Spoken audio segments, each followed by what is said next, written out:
Good morning, everybody. Welcome back to Homesteading Off the Grid and another morning ramble. I'm in the woodshed and it sounds like I might not be alone. Is it possible that some of those terrifying, dangerous, psychotic gray squirrels have gotten into this woodshed?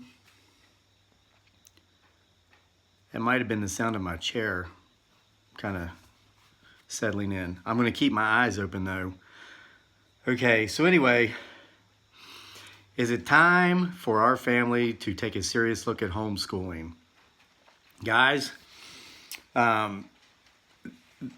many of you have commented before in the comment sections on some of our videos about how we should homeschool.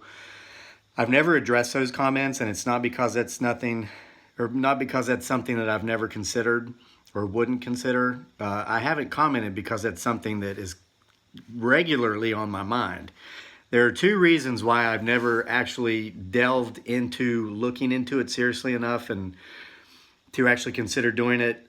Those two things are, number one, I do have concerns about socialization or socializing, like as in if we were to cut my son Daniel off from the general public, how might that hurt him?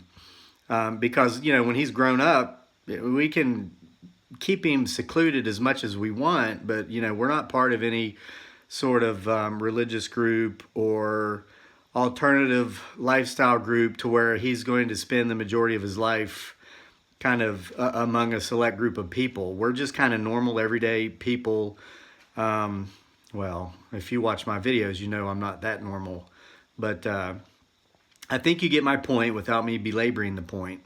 And let me point out here for people who are sensitive, I mean no disrespect with anything I say here. These are my thoughts, my feelings. Okay, number two, being honest, I honestly don't believe that I have the attention span, the patience, whatever it is, whatever it takes that these folks who homeschool have internally that gives them the discipline and the fortitude to actually spend the required amount of time each day with their child or with their children, making sure that the curriculum is covered. We know people who homeschool, and I have the utmost respect for them. Many of them have many different reasons why they do it, but I'm telling you, just the idea of the time they put in, the self-discipline, all these things, I honestly just don't think I have it. You know, I'm 44 years old. The older I get, the more I'm finding a tendency for my desire to take it easy and relax and kind of be like, you know, one of those I paid my dues, I don't want to keep paying them kind of things. Now, secondly, you know, with that whole socialization thing, a couple points on that. When I worked at the post office recently in Charlottesville, one of the first people I met there, Rob. Hey, Rob, big shout out. I hope I'm not embarrassing you, Rob. Rob was in Charlottesville, and now he's down around the beach somewhere, Newport News or that area, Hampton Roads. I think Newport News. But I mentioned Nate one time. Nate was a great guy there at the post office in Charlottesville. Nate and Rob are brothers-in-law, I guess. They married sisters, I think. Well, Rob was homeschooled. That's my point. And he was just as socially adjusted as anybody I've ever met, except he didn't cuss as much. So at all. He didn't at all. And I had to, I just kind of started. And I don't on these videos, every now and then I'll let one slip off camera. But Rob's a good person, like his brother-in-law, Nate. Rob taught me about the mail, and Rob taught me a little bit more about how it's okay to conduct yourself a little bit better in public. And you know what? Rob was homeschooled. So Rob would be a check in the plus column as far as reasons why you might want to do that. But anyway, you know, these thoughts have come to my mind because of a toothache. Guys, I guess I'm a little bit frustrated. And here's a little bit of a strange story for you, too. You know, a lot of folks have been saying in the comments lately that I should just tell stories. And before this channel went viral, I did that a few times. I told a couple ghost stories and stuff. But I didn't really have a real gauge of how they were being received because we had like 1,200 subscribers and maybe 80 people a day watched our videos. And so I kind of gave up on it. But then the channel blew up with that annoying neighbor in the crayon video. And so I want to know what you think. Halloween is coming. Halloween season is almost upon us. As of this recording, it's September 27th. All the Halloween, all the overpriced, different shaped plastic things that they charge $15 for whatever mold they poured the plastic into that time, 2 cents worth of plastic. I mentioned thrift stores before. We get any decor we do seasonal stuff, and it's very limited because I've never wanted to spend money on stuff like that. But we get it at the Goodwill. If I'm at the Goodwill, like I have a jack-o'-lantern, I'm going to start bringing it in the Woodshed with me. It's one of those ones you plug in, it's got a bulb, it lights up. I've seen it in the store for $19.99. We got it at the Goodwill for $1 2 or 3 years ago. So it's cost us 33 cents per annum as of right now. It'll go getting ready to go down. Cost us 24 cents per annum here after we use it this Halloween. Anyway, that's why they call me Crazy Lake, the way my mind works. But anyway, Halloween season is upon us. If you guys wanted to hear some Halloween stories, I got plenty to tell you. People have said, oh, we want to hear stories about your military service. And then, there's all those trolls on there that say, oh, you were never in the military because people who were in the military never talk about it. And the fact that you just said you were in the military lets me know you were never in the military. Yeah, there's people that actually think like that. So anyway, I've been having this idea of telling you stories that may or may not be true and leaving it up to you to figure it out if it is or not. And what better time of year to do that than Halloween season, which is upon us, as you can tell by all the cheap 2-cent plastic things that cost $20 in the stores right now. So here's my point about a toothache. What does all this have to do with a toothache? And stories and Halloween and public schools and private schools or homeschooling. Okay, so I mentioned a couple weeks ago, Daniel had a tooth extracted. He had another tooth that was giving him some problems. So we made arrangements to go see a pediatric dentist, okay? So, I mentioned the other day I finally got my last paycheck from the post office, and it's money that we hadn't planned on getting because we assumed the post office was going to kind of dirtbag me on my last paycheck and just not send it. But my wonderful big sister Karen at the post office in Charlottesville got my check from a supervisor who thought he mailed it 2 months ago. Gave it to one of my wonderful neighbors who I've not run off with a crayon, Debbie. Her and Phil live right up the road. They're wonderful. When I see them coming and they come by, they honk every morning on the way by. They honk every morning on their way home. Sometimes we're making a video when they do it, but I always make sure my crayons are well out of sight when I see them coming because I don't want them to get scared because they're great people. So Karen got the paycheck, gave it to Debbie. Debbie brought it to me. Some folks have said, what are you going to do with that money? You didn't plan on getting it. Well, I wanted to get a new chainsaw because I have this little 18-inch Pullman Pro, and I made all these videos last winter with it. I cut like a 40-inch in diameter log with this 18-inch chainsaw, and I show you how to do it. I'll put that video on the end of this one. It's a long video.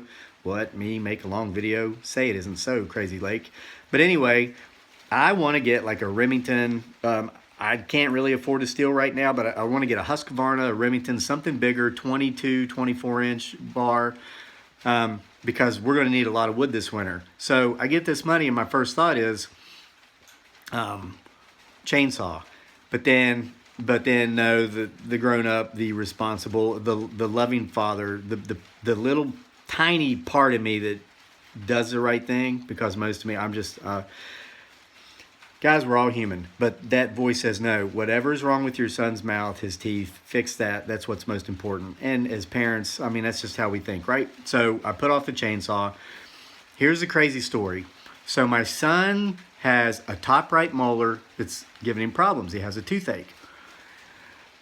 Now, again, we don't push religion on here. We have our own views, and I'm crazy. But I do believe in a power greater than myself. I often talk to that power. No, that power doesn't talk back, at least not through words, but I see some things, I witness things. I guess a lot of folks would call this prayer. So I pray, and this is what I do when my kid's sick or if he's in pain. I always say, please let me take the pain, not him. If you're a parent and you're watching this, you know when your child's sick, when your child's suffering, You would rather bear that burden than your child. So for the last week or so, as my son's top right molar has been bothering him, I've had a painful toothache in my top right molar. I couldn't eat on that side of my mouth. I couldn't let my teeth touch on that side of the mouth. And so I'm thinking the whole time, oh no, we're in trouble because, we're doing okay. Our needs are met, but extras, as far as extras go, and that's everybody watching this video. I mean, some of you are probably rich. Most of you probably aren't. You know what it's like. Every time, we just paid a lot of money to get some plumbing problems fixed. It's always a relief, but then you always say, okay, what's next? Because there's always something around the next turn, right? So this is going on. We finally get my son in to see the pediatric dentist. We're prepared for the worst, but hey, we've got some extra. We never thought we'd get that last paycheck from the post office. We go in. Turns out it's like a bacterial type infection that's being treated with amoxicillin, and it's going to go away, and the pain's already gone. Well, we used a light pain reliever. What do you call that stuff? Ibuprofen, child's ibuprofen. Everything's good, all good. And here in just a number of days, the infection will be killed, bacteria will be gone, problem solved, right? So I woke up this morning, and for the last week, every morning as I've woken up, the first thing I've noticed is how bad my tooth hurts. The pain today is gone. It's not there. See that? I'm not trying to make your hair crawl if that gives you the heebie-jeebies. But I have no pain in my top right molar. This is so strange. And my son's pain is gone. The toothache's gone. It's being treated. We're going to continue to give him this amoxicillin until it's all gone. You don't just stop when the pain's gone. You know how that works. You got to take it until the medication's all gone, so that way the bacteria doesn't make a triumphant comeback. But guys, that's strange, and that story's true. Okay, this is why I was thinking about possibly telling you stories that may or may not be true. That's just one of those things that are so weird. My son has a toothache. I'm praying that I be given the pain so he doesn't have to carry it. My tooth starts hurting so bad for a week, I'm freaking out because I don't think I have the extra for me to go to the dentist. We take him to the dentist, we get his issue fixed, his issue resolved, he's out of pain, and now all of a sudden so am I. How do you explain that? Well, the shrinks, I guess, would say it was psychosomatic. Maybe they would say, well, you wanted to buy that chainsaw, but, you kind of guilt-tripped yourself into paying for your son's dental care. And guys, it was $98 at the dentist's office, and it was $12.99. We went to get the medicine at Harris Teeter, so I'm paying for it. I don't have a dental insurance rider. I don't carry dental insurance. So both times, I pay at the dentist's office. And I informed them I didn't have health insurance, paying out of pocket. And they hate that, why? And I'm not saying this particular dentist because I didn't get this impression from this place, but they hate that because, guys, and this is just my opinion, you can agree, you can disagree, but doctors, dentists, all these folks, there's a chart where they see what's the max they can charge each health insurance company for each service provided, and that's what they charge. When you go in there and you self-insure, the reason they hate it is because they don't want to do that to you as an individual. So what you might pay $98 for out of pocket, like I did, if you do have that wonderful, most amazing health insurance plan through this provider that treats you like crap and you hate your job and you want to quit, but you won't because they give you that wonderful health insurance.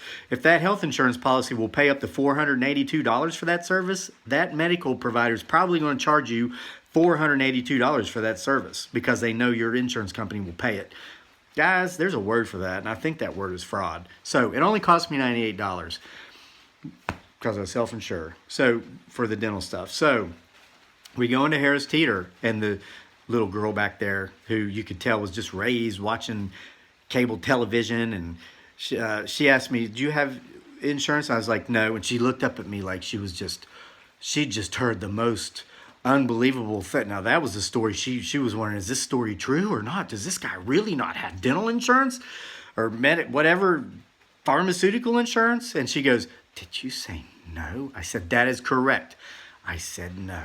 She goes, and she pushes the button like this amoxicillin. When she pushes the button that says no insurance, it's going to say $567,000, 283 million cents. But she pushes the button and she goes, $12.99.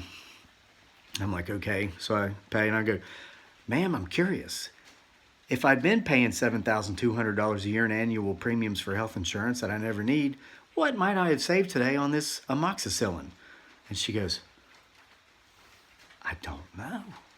Blew her mind. She never thought about it. But anyway, I guess I had to pay $12.99 for this medication because I didn't have a dental insurance rider. So what's all this have to do with homeschooling?